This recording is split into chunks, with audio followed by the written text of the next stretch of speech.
¿Qué pasa en el entorno del presidente de la familia Piñera? Porque justamente queremos entender a mayor profundidad qué son los Pandora Papers, por qué estaría involucrado nuestro presidente, ¿cierto? Y cómo afectaría también un proyecto que se aprobó en el país a muchos también chilenos, a muchos ciudadanos de esa ciudad donde se va a realizar esto. Para eso vamos a conversar con Cristian Zamorano, nuestro doctor en Ciencias Políticas, que está ya con nosotros. ¿Cómo estás, Cristian? Bienvenido. Hola, Matías. Muy bien. Gracias, Cris, por estar con nosotros. Espero que hayas tenido un bonito fin de y también un bonito comienzo de semana. Sí. Descansé. Así es, eso es bueno, siempre descansar. Oye, Cris, para comenzar esta conversación, si nos puedes explicar un poco más qué es Pandora Papers, qué es este concepto y por qué estaría involucrado el presidente Sebastián Piñera. Mira, hay varios escándalos que han salido a la luz estos últimos años, esta última década. Sí. El más famoso es Assange. No sé si conoce ese personaje que reveló muchos secretos que estaban en las redes. Y desde ahí aparecieron muchos escándalos a lo largo de estos últimos años. Y acá lo repertorié. No sé si la gente escuchó hablar de los offshore leaks, que son los links, los documentos que salen a la luz y que están muchas veces en las redes sociales. China Leaks, Panama Papers, que fue uno de los más famosos en 2016, Bahamas Leaks en 2016, los Football Leaks, Paradise Papers, Dubai Papers. Imagínate la cantidad y todo se refiere un poco a lo mismo. Y el último es Pandora Papers. ¿Qué significa eso? Eso es, en realidad, investigaciones de un consorcio de periodistas, y no cualquier periodista, no cualquiera. Es decir, acá está Washington Post, está Le Monde, hay ingleses muy reputados, y sacaron a la luz lo que en realidad todos estos documentos siempre revelan, que en realidad hay gente poderosa en el mundo, políticos, jefes de empresas, personas relacionadas con el medio delictual, pero de alto nivel, es decir, mafia, fondos públicos que son robados por diferentes personas. Eso salió a la luz y en esa lista de personas que se ven involucradas, yo creo que indicar acá hay mafiosos, gente de la extrema derecha alemana, gente de una cantidad de personas, más de 200, son 200 nombres, aparece el nombre dentro de esta gente que va a guardar su dinero en los famosos paraísos fiscales, porque esa es la temática de estas revelaciones. Sí. Aparece el nombre de Sebastián Piñera y del señor Delano, para hablar de nuestro país. Aparece el nombre de nuestro presidente en esos nombres de gente que con fondos no muy limpios de algún modo, o transacciones no muy transparentes ni muy limpias, van a hacer aquello, van a hacer sus transacciones en paraísos fiscales. Claro. ¿Por qué van a paraísos fiscales? Porque en los paraísos fiscales la justicia, la transparencia no es el paradigma en vigor. Es decir, tú puedes hacer cosas medias ocultas, hay un secreto bancario en su absoluto en esos diferentes países y tú no sabes muy bien qué se gestiona ahí, porque también se pueden utilizar esas famosas sociedades pantalla que permiten hacer transacciones medias dudosas, pero lo importante acá y la relación con nuestro país es que surge el nombre de nuestro presidente con el nombre del señor Delano, que estuvo relacionado con las boletas ideológicamente falsas y que tiene que ver con el famoso proyecto Dominga, no muy lejos de La Serena, en un proyecto de minera que tiene que ver también con una reserva natural. Y yo creo que ahí hay de nuevo un escándalo que se sabía, pero vuelve a salir a la luz y quizás en estos tiempos difíciles complica un poco a la moneda. Claro, y además también complementar tu información, Cris, con que Delano es uno de los mejores amigos del presidente Sebastián Piñera. Entonces también ahí... Realmente se conocen desde niños. Sí, desde pequeños, desde la infancia. Sí, sus familias deben haber sido amigos en algún momento. Oiga, sí, Cris, y además preguntarte, en estos paraísos fiscales, ¿cierto? En estas cosas que quizás muchos no entendemos porque nunca hemos puesto dinero ahí, nunca hemos ido a sellar un contrato, un negocio a uno de estos lugares. ¿Es verdad que aquí no se paga impuesto en estos paraísos fiscales? ¿No se pueden ahorrar mucho dinero estas personas? Sí, mucho. Digamos que acá no llega el Estado, no llega cualquier Estado de donde proviene la persona involucrada en el negocio. Y lo otro es que hay una protección del secreto bancario absoluto. Es decir, acá la gran virtud de un paraíso fiscal es que las personas que dirigen los diferentes bancos en esos paraísos fiscales, grandes bancos, no estamos hablando de suma, no hay cuenta root en los paraísos fiscales. Imagino. Acá la suma del negocio, que uno no es alto en todo caso, que involucraría a Sebastián Piñera y al señor Delano, es de $158 millones. Y es una cifra baja, no es muy alto en todo caso. Sí. Tú ahí son miles de millones de dólares que se involucran ahí. ¿Cuál es la virtud? Es que ellos no miran mucho la proveniencia, el origen de los fondos. Entonces, por eso, si yo he robado mucho dinero, por ejemplo, en fondos públicos, uno siempre se arregla, robo fondos públicos, una cantidad enorme, hay un señor de Malasia que hizo eso, miles de millones, voy a un paraíso fiscal, llego al banco con miles de millones, no me va a preguntar el origen.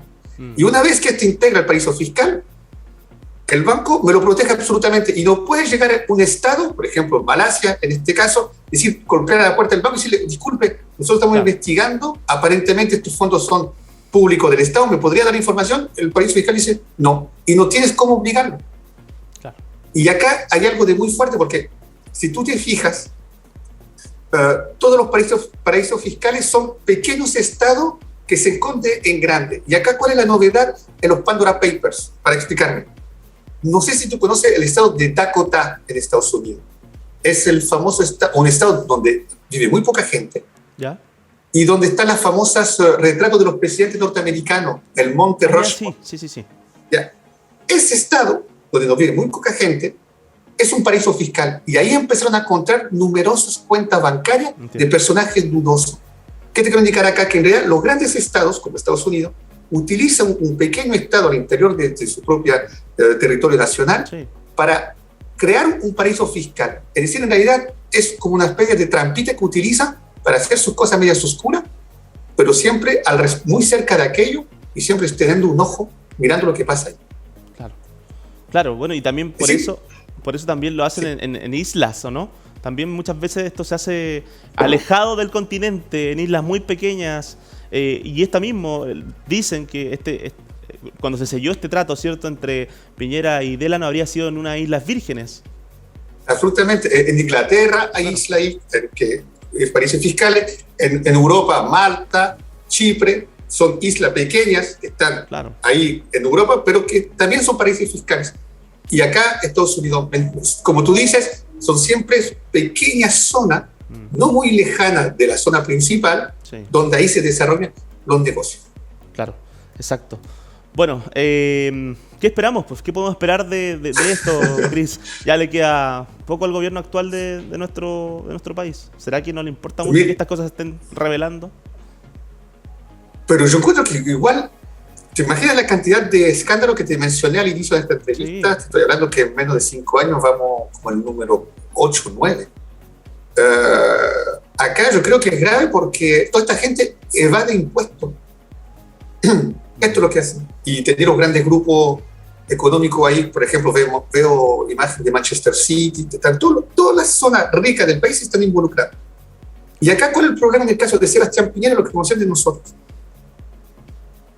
Que en el proyecto de Dominga, uno de los criterios en el pago para traspasar la propiedad, en realidad, de la cantidad de acciones que estaba acá en juego, el punto 3, es decir, si acá el proyecto no es validado por tal institución, y lo es normal que pase eso, son 150 millones de dólares. Y dice ya, punto 3, si al fin y al cabo este proyecto no se ve validado por la institución encargada de validarlo, todo esto se cambiarían las condiciones. El único problema es que el que validaba ese proyecto tenía que ver directamente con el gobierno de turno. El gobierno de turno era Sebastián Piñera, el mismo que estaba vendiendo las acciones, traspasando las acciones. Y ahí está el conflicto de interés, porque siempre complicó un poco a Sebastián Piñera ese sector. Entonces, y todo eso sirve, en realidad, pasar por esos paraísos fiscales para pagar menos impuestos, para no pagar impuestos. Entonces, para no participar en el esfuerzo político. Entonces, yo creo que acá es grave, porque si un presidente de la República hace todo, 1, hay un conflicto de interés, 2, no quiere pagar impuestos, 3, está relacionado con una persona que, discúlpeme la expresión popular, mojó a toda la clase política con la política de lo que es falsa. Acá no podemos decir que no hay algo de corrupción. Y lo más trágico en todo esto es que tú te das cuenta que esto es válido a nivel mundial, porque la imagen que puso producción se ve aparecer Tony Blair. Tony Blair fue el primer ministro de Inglaterra en los años 90 y inventó la famosa tercera vía entre el socialismo y la derecha. Y hoy día tú te das cuenta que él también aparece en estos documentos con cuentas también en paraísos fiscales. Entonces tú te puedes pensar que hay todo un segmento del mundo que no paga impuestos, que busca no pagar impuestos y que maneja una cifra totalmente alucinante. Yo creo que el problema es profundo. El único problema para Chile, que también es más profundo que para el resto, es que esta vez concierne de nuevo el presidente de la República. Y yo creo que acá, en las condiciones en cuales está la presidencia, para mí esto debería ser un golpe fatídico. Lo siento, porque lo que pasa en este caso es profundamente grave. Sí, claro que sí. Bueno, y también artistas incluidos en esto. Vemos muchas fotos de Shakira, que sabemos que ella se ha visto involucrada en varios casos también con la justicia, ¿cierto? En su país y en otros lados por evasión de impuestos. Así que al lado de grandes personas conocidas a nivel mundial. Tú nombras presidencia. Desde Presidencia justamente emitieron un comunicado, a ver si lo vemos en pantalla completa para que lo podamos leer, ¿cierto? Ya que hay que darle también la instancia de que ellos den ahí su defensa por parte del gobierno de nuestro país. Dice, en relación con un reportaje publicado en prensa el 3 de octubre del 2021, la Presidencia de la República informa que los hechos mencionados respecto de la venta de Minera Dominga ya fueron investigados en profundidad por el Ministerio Público y los tribunales de justicia durante el 2017 y la Fiscalía recomendó terminar la causa por la inexistencia de delito, ajustarse la ley y la falta de participación del presidente Sebastián Piñera en la mencionada operación. La decisión de la Fiscalía fue acogida por el Tribunal de Primera Instancia y ratificada unánimemente por la Corte de Apelaciones y la Corte Suprema de Justicia. Por último, para no leerlo entero, ya que es largo, el presidente nunca ha participado ni ha tenido información alguna respecto del proceso de venta de Minera Dominga, operación que se produjo en el año 2010, cuando el mandatario ya no tenía ninguna participación en la administración de esas empresas. Parte del comunicado, Cris. Mira, como yo sabías que ibas a hacer bien tu trabajo y que ibas a referirte a aquello, yo verifiqué lo que estaba diciendo los Pandora Papers. ¿Ya? Y acá está bien lo que dice ellos, que dicen, no, mira, esto ya se fue mencionado. Claro. Entonces, ¿para qué volver a hablar de aquello? Es como cuando tienes una pelea con tu pareja y que te vuelvas a sacar una pelea antigua y dices, no, pues si eso ya lo discutimos. La cosa es que acá no fue tan bien zanjado, porque acá, ¿cuál es el problema? Que la justicia nacional no se haya pronunciado de manera fehaciente, tajante y castigadora de algún modo sobre aquello, es un hecho, estamos bien.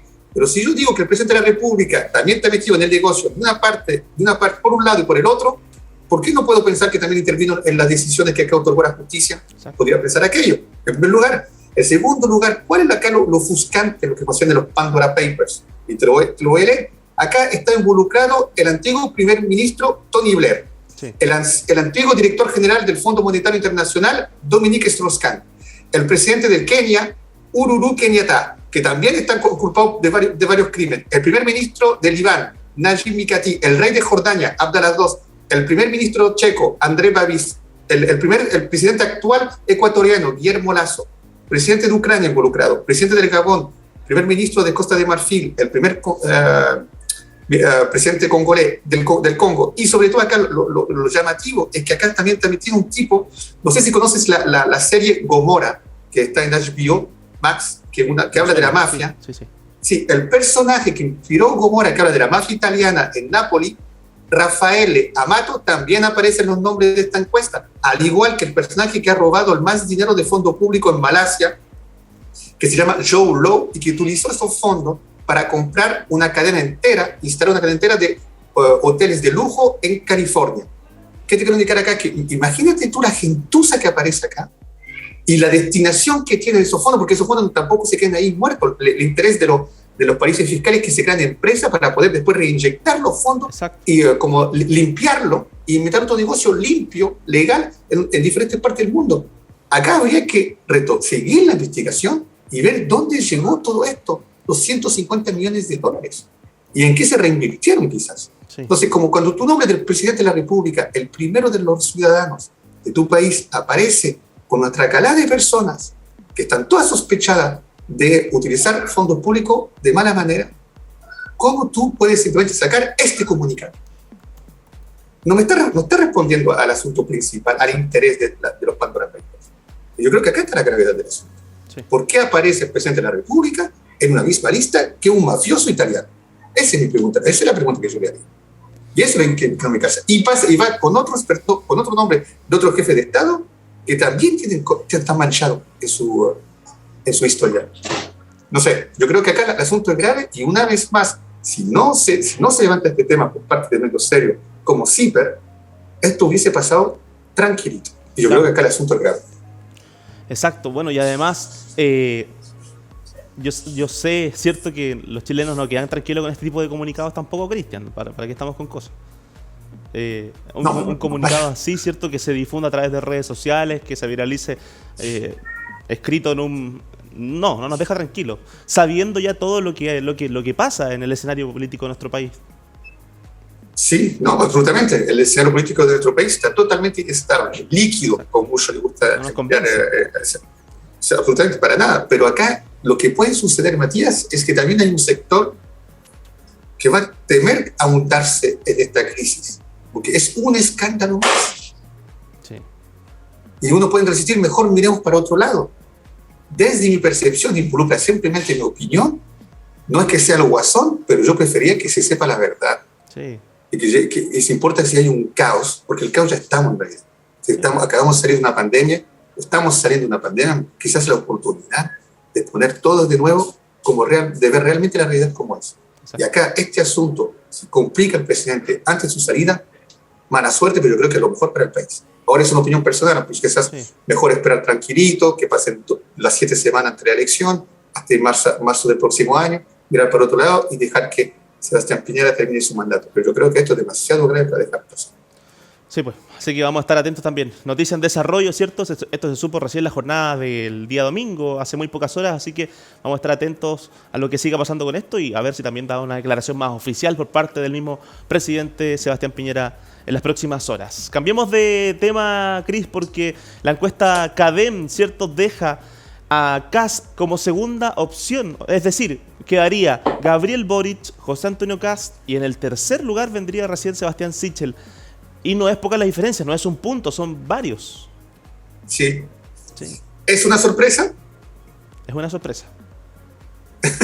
¿Y tú crees que eso se responde a un contexto bien peculiar? ¿Cómo estuvo el desempeño de Sebastián Sichel desde que ha ganado la primaria?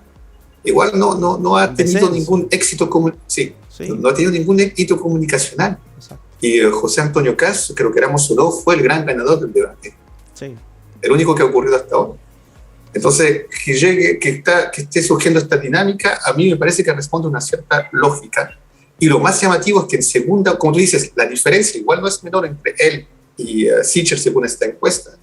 Y lo otro es que en segunda vuelta, si hay un enfrentamiento, una confrontación, Boric, Sichel y Boric y Kast, la diferencia entre Sichel y Kast en ese caso de figura no es tan grande, son 2 puntos y medio. Sí. Entonces yo creo que la posibilidad de Kast en una segunda vuelta, algo que parecía poco plausible hace algunos meses atrás, hoy en día yo creo que está agarrando consistencia. Sí, claro. Y el nuevo eslogan que está usando José Antonio Kast en su campaña, ¿cierto?, es atrévete. Es decir, como que él sabe que va bien. Él tiene claro de que le está resultando, ¿cierto?, este papel, este rol que él toma como un poco tranquilo, como yo sé lo que estoy haciendo, tal como lo vimos en el debate, en el último. Sí, absolutamente. Yo creo que él comunica confianza en su proyecto porque está seguro de lo que dice. Kast tú lo ves disfrutar de su campaña. Sí. Y eso igual comunica.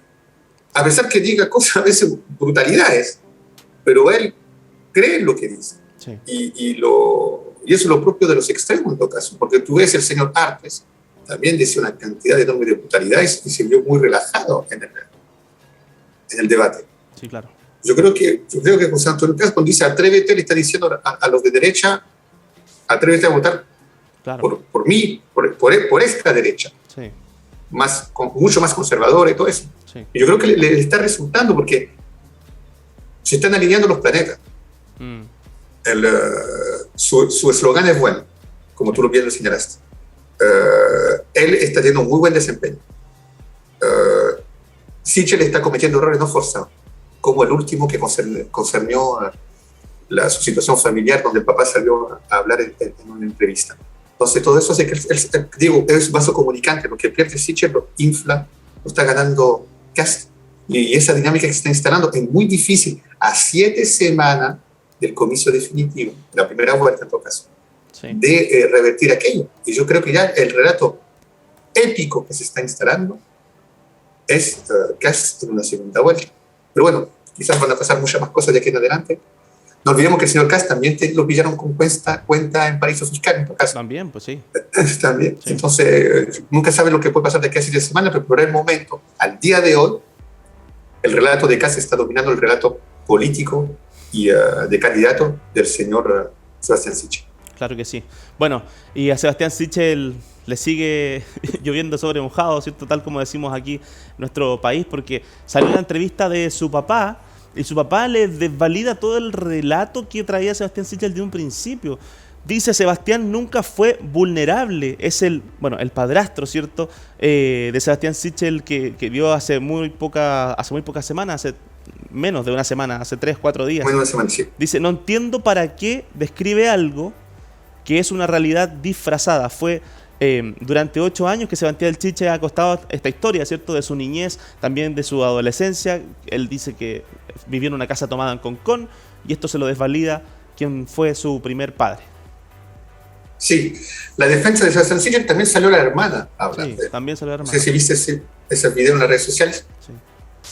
Y que lo criticaron porque, si bien, como tú dices, y es muy justo indicar que lo esencial del relato, lo esencial, entre comillas, que después voy a explicar lo que entre comillas, es indicar de que Sebastián Sichel, todo el relato que él inventó, que él ha expuesto acerca de su recorrido personal, desde la pobreza hasta la Pontificia Universidad Católica para llegar a ser presidenciable, en realidad, en la entrevista el señor dice: yo, padrastro, te digo que eso es falso.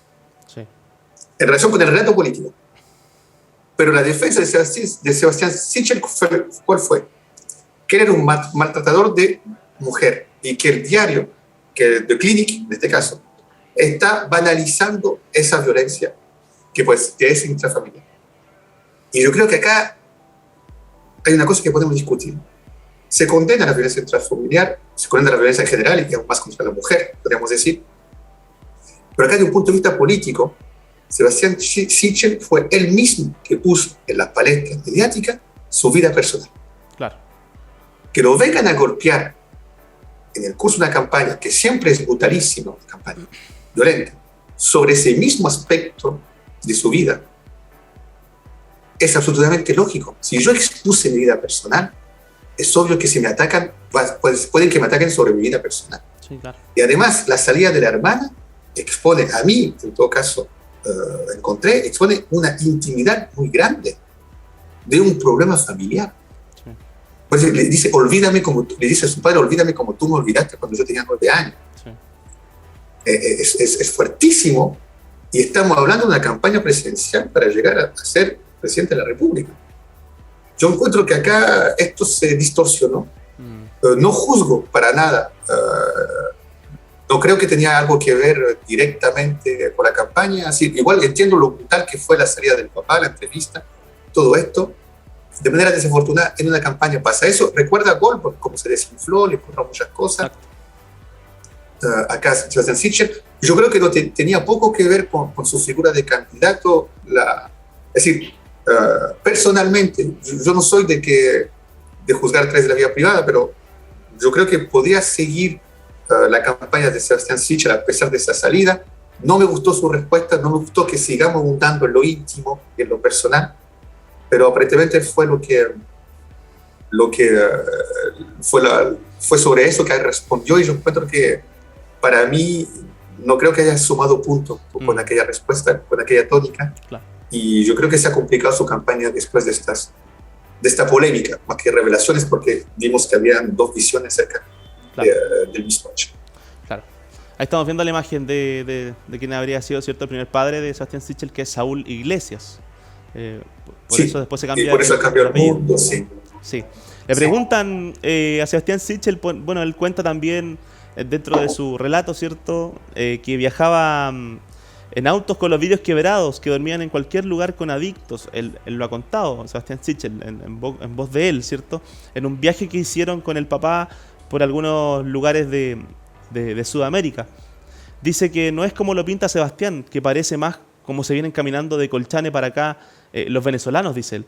Yo todo el viaje fui trabajando, vendía aros y pulseras en los servicentros. Ahí también le desvalida lo que dijo Sebastián Sichel en algún momento. Así que, bueno, un problema que tienen que solucionar ellos. Comparto contigo, Cristian, que es un problema grave, ¿cierto?, familiar y que se viene arrastrando por muchos años. Quizás no han sido capaces de solucionarlo en la interna. Sí, el ex fiscal Gajardo tuvo un tuit que lo encontré muy justo.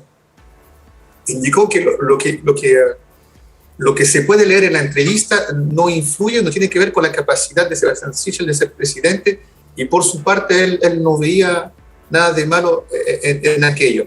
Y sobre todo sino que salía una realidad dificultosa que muchas familias chilenas se pueden reconocer. Como tú, yo, sí, claro.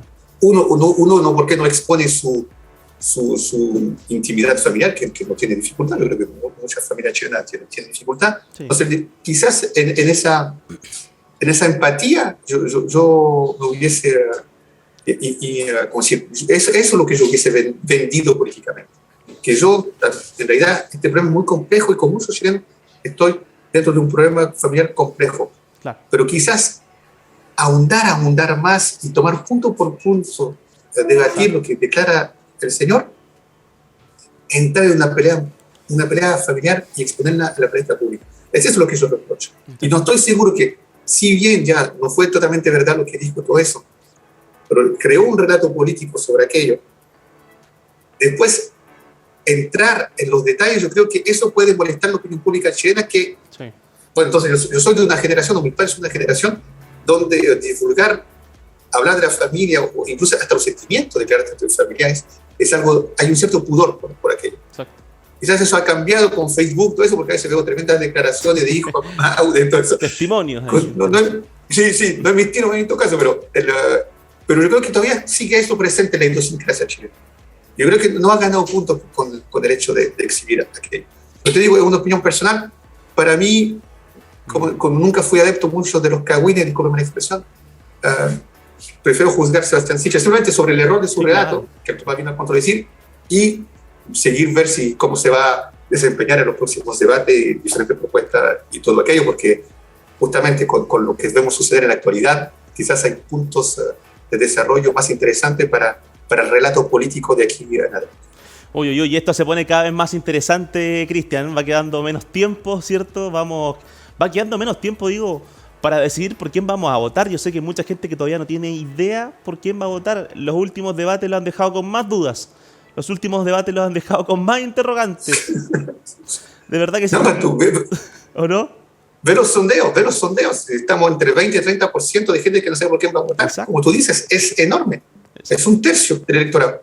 Sí, así que bueno, quedan este tiempo, esta semana, estos par de meses para que podamos averiguar y ver bien, ¿cierto?, quién va a ser el próximo presidente de nuestro país. Y vamos a seguir, por supuesto, atentos a cada uno de los dichos, declaraciones y cosas que vayan pasando, que les vayan sacando ahí los trapitos al sol, los que vamos comentando acá para que usted lo tenga muy claro. Gracias, Cristian, que esté muy bien. Gracias por la invitación y nos vemos el viernes. Así es, pues, un gran abrazo, bonita semana. Chau, chau. Igualmente, chau, Matías.